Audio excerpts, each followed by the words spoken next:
जय श्री राधा कृष्ण। नमस्कार भक्तों। पुरुषोत्तम मास को सभी महीनों में सबसे श्रेष्ठ और पुण्यदायी मास माना गया है। शास्त्रों में बताया गया है कि इस पवित्र मास में किया गया जप, तप, दान, स्नान, व्रत और भगवान विष्णु का स्मरण अनेक गुना फल प्रदान करता है। यही कारण है कि इस मास को स्वयं भगवान श्री हरि का स्वरूप कहा गया है। कहते हैं जो व्यक्ति पुरुषोत्तम मास की कथा को श्रद्धा भाव से सुनता है उसके जीवन के अनेक कष्ट धीरे धीरे दूर होने लगते हैं और भगवान विष्णु की विशेष कृपा मिलती है। आज मैं आप सभी के लिए पुरुषोत्तम मास की दो अत्यंत अद्भुत और प्रेरणादायक पौराणिक कथाएं लेकर आई हूँ। इन कथाओं में छिपा है भक्ति, विश्वास, सेवा और भगवान की असीम कृपा का रहस्य। तो आइए बिना विलंब किए सुनते हैं पुरुषोत्तम मास की पहली पावन कहानी। एक गांव में एक सीधा साधा किसान रहता था। वो बिल्कुल अनपढ़ था, लेकिन उसका हृदय बहुत निर्मल था। वो दिन भर खेतों में मेहनत करता, पसीना बहाता और शाम को भगवान को प्रणाम करके सो जाता। लेकिन उसके मन में एक बात हमेशा रहती थी। वो सोचता था, मैं पढ़ा लिखा नहीं हूँ, मुझे शास्त्र नहीं आते, ना बड़े बड़े मंत्र आते हैं, फिर मैं भगवान को कैसे पाऊँ, क्या जाप करूँ। एक दिन गाँव में एक संत आए।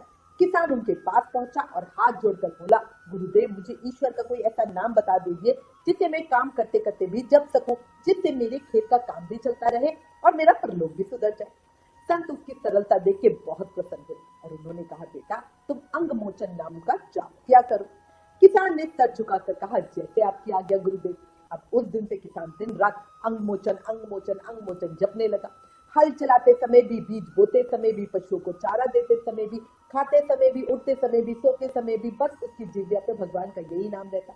लेकिन कुछ दिनों के बाद वो सीधा साधा किसान भगवान का नाम ही भूल गया।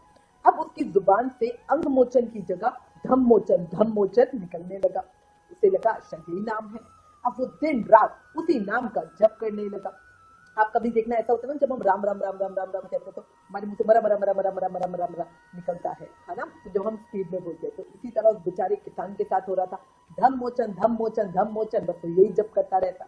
नाम गलत हो गया था, लेकिन उसका भाव तो नहीं बदला था ना। उसके मन में भगवान की जो छवि थी वो तो वही बसी हुई थी। उधर बैकुंठ में भगवान विष्णु विराजमान थे। अचानक उनके मुख पे मुस्कान आ गई। माता लक्ष्मी ने आश्चर्य से पूछा, प्रभु, आज आप इतने प्रसन्न क्यों दिखाई दे रहे हैं, मुस्कुरा क्यों रहे हैं। भगवान विष्णु मुस्कुरा कर बोले, लक्ष्मी, पृथ्वी पर मेरा एक भक्त मुझे पुकार रहा है। माता लक्ष्मी बोली, कौन सा भक्त प्रभु। भगवान ने कहा, वो किसान जो मेरा नाम भी ठीक से नहीं जानता, लेकिन उसका हृदय पूरी तरह मेरे प्रेम में ही डूबा हुआ है। माता लक्ष्मी को आश्चर्य हुआ। उन्होंने कहा, प्रभु, अगर ये आपका नाम ही सही नहीं ले रहा तो क्या ये सच में आपका भक्त हुआ। भगवान मुस्कुराए। भक्ति नाम के उच्चारण में नहीं, भाव में होती है। लेकिन माता लक्ष्मी ने कहा, यदि ऐसा है तो चलिए उसकी परीक्षा ले लेते हैं। भगवान बोले, ठीक है, चलो। दोनों पृथ्वी पर आए। उन्होंने साधारण स्त्री और पुरुष का वेश धारण कर लिया। उस समय किसान अपने खेत में हल चला रहा था। उसके होठों पर वही नाम था, धम मोचन। भगवान विष्णु खेत के पास बने एक गड्ढे में जाके छिप गए। फिर माता लक्ष्मी किसान के पास पहुंची और उन्होंने पूछा, अरे किसान, तू क्या बोल रहा है। किसान ने कोई उत्तर नहीं दिया। वो अपने जप में मग्न रहा। माता लक्ष्मी फिर बोली, किसका नाम जप रहा है। किसान ने फिर भी कोई ध्यान नहीं दिया। वो लगातार जप करने में लगा रहा। अब माता लक्ष्मी बार बार वही प्रश्न पूछने लगी। कुछ देर बाद किसान थोड़ा झुंझला गया, लेकिन उसका ध्यान फिर भी भगवान में था। वो बोले, तेरे भरतार का नाम जप रहा हूँ, मतलब तेरे पति का नाम जप रहा हूँ। अब ये सुनते ही माता लक्ष्मी तो चौंक गई। उन्होंने सोचा, क्या इसने मुझे पहचान लिया है क्या। उन्होंने फिर से पूछा, अगर मेरे पति का नाम जप रहे हो तो बताओ वो कहाँ पे है। अब तो किसान को गुस्सा आ गया।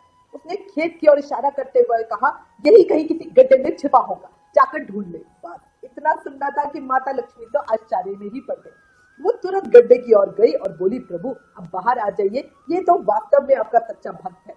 भगवान विष्णु गड्ढे से बाहर आए। फिर उन्होंने अपना दिव्य चतुर्भुज स्वरूप प्रकट कर दिया। 4 भुजाएं, शंख, चक्र, गद, पदा और उनके साथ माता लक्ष्मी। पूरा खेत दिव्य प्रकाश से भर गया। किसान ने जैसे ही ये दृश्य देखा, उसकी आंखों से आंसू की धारा बह निकली। वो दौड़कर भगवान के चरणों में गिर पड़ा। कंपित स्वर में बोला, प्रभु, मैं तो आपका नाम भी ठीक से नहीं ले पाया। भगवान विष्णु ने उसे उठाया और बोला, बेटा, मुझे नाम का उच्चारण नहीं, हृदय का भाव प्रिय है। तुमने चाहे नाम गलत लिया, लेकिन हर सांस में सिर्फ मुझे ही याद किया। तुम्हारा मन कभी मुझसे अलग नहीं हुआ। जो मुझे सच्चे मन से पुकारता है, मैं उसके पास स्वयं चला जाता हूँ। किसान की आंखों से प्रेम और आनंद के आंसू बहते रहे। उस दिन उसका जीवन धन्य जो हो गया। तो भक्तों, इस कथा का संदेश बहुत सुंदर है। भगवान को बड़े बड़े यज्ञों की आवश्यकता नहीं होती, उन्हें चाहिए एक सच्चा हृदय, एक निर्मल भाव और अटूट विश्वास। अगर मन में छल ना हो और प्रेम सच्चा हो तो भगवान तक पहुंचने के लिए कठिन मंत्रों की जरूरत नहीं पड़ती। भगवान भाव के भूखे हैं, जो उन्हें निष्कपट प्रेम से याद करता है वो उसके जीवन में अवश्य प्रकट होते हैं। प्रेम से बोलिए पुरुषोत्तम भगवान की जय, माता लक्ष्मी की जय। बहुत समय पहले की बात है, घने जंगल के बीचों बीच दो ब्राह्मण यात्रा कर रहे थे। उनका नाम था हरिमेधा और सुमेधा। दोनों विद्वान थे, धर्मपरायण थे और भगवान विष्णु के परम भक्त थे। वो विभिन्न तीर्थों की यात्रा करते हुए भगवान का नाम जपते जा रहे थे। लेकिन उस दिन यात्रा बहुत कठिन थी। सूर्य सर पर तप रहा था, रास्ता उबड़ खाबड़ था, दूर दूर तक कोई बस्ती दिखाई नहीं दे रही थी। चलते चलते दोनों अत्यंत थक गए। प्यास और भूख से उनका शरीर कमजोर होने लगा। तभी उन्हें दूर एक सुंदर स्थान दिखाई दिया। वो स्थान किसी साधारण वन जैसा नहीं था। वहां चारों ओर तुलसी के हरे भरे पौधे लहरा रहे थे, जैसे किसी ने जंगल के बीच एक दिव्य बगीचा बना दिया। उस स्थान पर पहुंचते ही सुमेधा ब्राह्मण ने तुरंत हाथ जोड़ लिए और तुलसी वन को दंडवत प्रणाम किया। लेकिन हरिमेधा ये देखकर आश्चर्य में पड़ गया। उसने पूछा, मित्र, हम इतने बड़े बड़े तीर्थों की यात्रा कर रहे हैं, मार्ग में अनेक देवालय आए, अनेक पवित्र स्थान आए, लेकिन मैंने देखा कि तुमने इस तुलसी वन को देखकर इतनी श्रद्धा दिखाई, उतनी कहीं और नहीं दिखाई, आखिर ऐसा क्यों? सुमेधा मुस्कुराए। उन्होंने कहा, मित्र, तुम्हारा प्रश्न बहुत महत्वपूर्ण है। शायद आज भगवान तुम्हें तुलसी माता की अद्भुत महिमा सुनाना चाहते हैं। इतना कहकर वो एक विशाल वृक्ष की छाया में बैठ गए। फिर उन्होंने कहना शुरू किया। बहुत प्राचीन काल की बात है, जब महर्षि दुर्वासा के श्राप के कारण देवराज इंद्र का सारा ऐश्वर्य समाप्त हो गया था। देवताओं की शक्ति क्षीण हो गई थी। असुरों ने स्वर्ग पर अधिकार करना शुरू कर दिया। तब भगवान की आज्ञा से देवता और असुरों ने मिलकर समुद्र मंथन किया। समुद्र मंथन से अनेक दिव्य वस्तुएं निकली। कामधेनु निकली, ऐरावत हाथी निकला, माता लक्ष्मी प्रकट हुई। फिर भगवान धन्वंतरी अमृत कलश लेकर प्रकट हुए। लेकिन बहुत कम लोग जानते हैं कि उसी समय अनेक दिव्य औषधियां भी प्रकट हुई। उन दिव्य औषधियों में सबसे श्रेष्ठ थी तुलसी माता। ब्रह्मा जी और सभी देवताओं ने तुलसी को भगवान नारायण को समर्पित कर दिया। भगवान विष्णु ने प्रेम पूर्वक उन्हें स्वीकार किया और तभी से तुलसी माता भगवान की सबसे प्रिय बन गई। इसीलिए जहाँ तुलसी होती है वहां स्वयं भगवान विष्णु का निवास माना जाता है। हरिमेधा बड़े ध्यान से कथा सुन रही। आकाश में एक तेज प्रकाश प्रकट हुआ। वो प्रकाश सूर्य के समान चमक रहा था। दोनों ब्राह्मण आश्चर्य से ऊपर देखने लगे। कुछ ही क्षणों बाद उनके सामने खड़ा एक पुराना वट वृक्ष जोर से हिलने लगा। अचानक उसकी एक बड़ी शाखा टूट के नीचे गिर गई और उसी शाखा के भीतर से दो दिव्य पुरुष प्रकट हो गए। उनके शरीर से अद्भुत प्रकाश निकल रहा था। दोनों ने आते ही हरिमेधा और सुमेधा को प्रणाम किया। ये देखकर दोनों ब्राह्मण चकित रह गए। उन्होंने पूछा, आप कौन है और यहाँ कैसे प्रकट हुए? तब उनमें से एक बड़े पुरुष ने कहा, मेरा नाम आस्तिक है।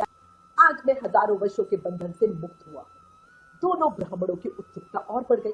उन्होंने पूछा, कैसा बंधन? दिव्य पुरुष बोले, पूर्व जन्म में मैं अत्यंत अहंकारी था। एक बार मैं नंद नंदन वन में अप्सराओं के साथ विहार कर रहा था। उसी समय महान तपस्वी नोमेश ऋषि तपस्या कर रहे थे। हमारी असावधानी से अप्सराओं के हार के मोती ऋषि के शरीर पर गिर पड़े। उनकी तपस्या भंग हो गई। क्रोधित होकर उन्होंने मुझे श्राप दिया। उन्होंने कहा, हे दुराचारी, तू ब्रह्म राक्षस बनकर एक वट वृक्ष में निवास करेगा। मैं भयभीत हो गया। मैंने ऋषि से क्षमा मांगी। तब उन्होंने कहा, जब किसी दिन तुम किसी पवित्र ब्राह्मण के मुख से तुलसी की महिमा सुनोगे तभी तुम्हें मुक्ति प्राप्त होगी। उस दिन से मैं इस वृक्ष में कैद था।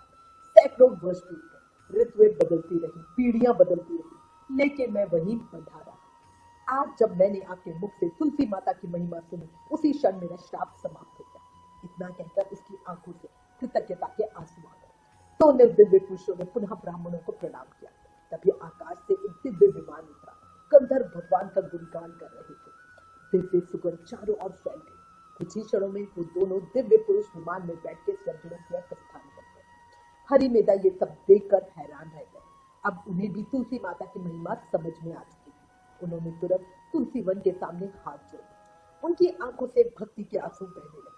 उस दिन से दोनों ब्राह्मण जहां भी जाते तुलसी माता की महिमा का ही प्रचार करते।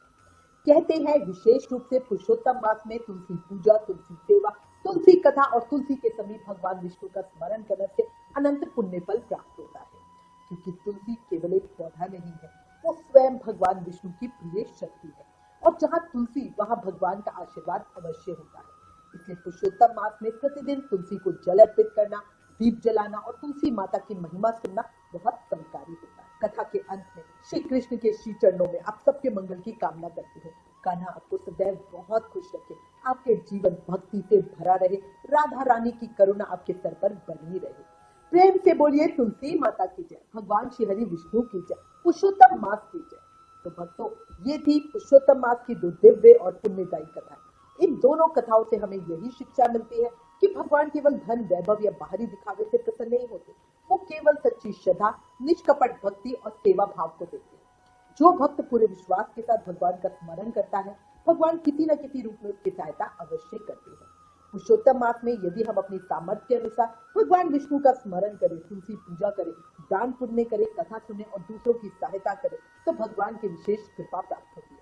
भगवान पुरुषोत्तम आप सभी के जीवन में सुख, शांति, समृद्धि और भक्ति का प्रकाश बनाए रखे। प्रेम से बोलिए पुरुषोत्तम भगवान की जय। जय श्री राधा कृष्ण, तुलसी माता की जय।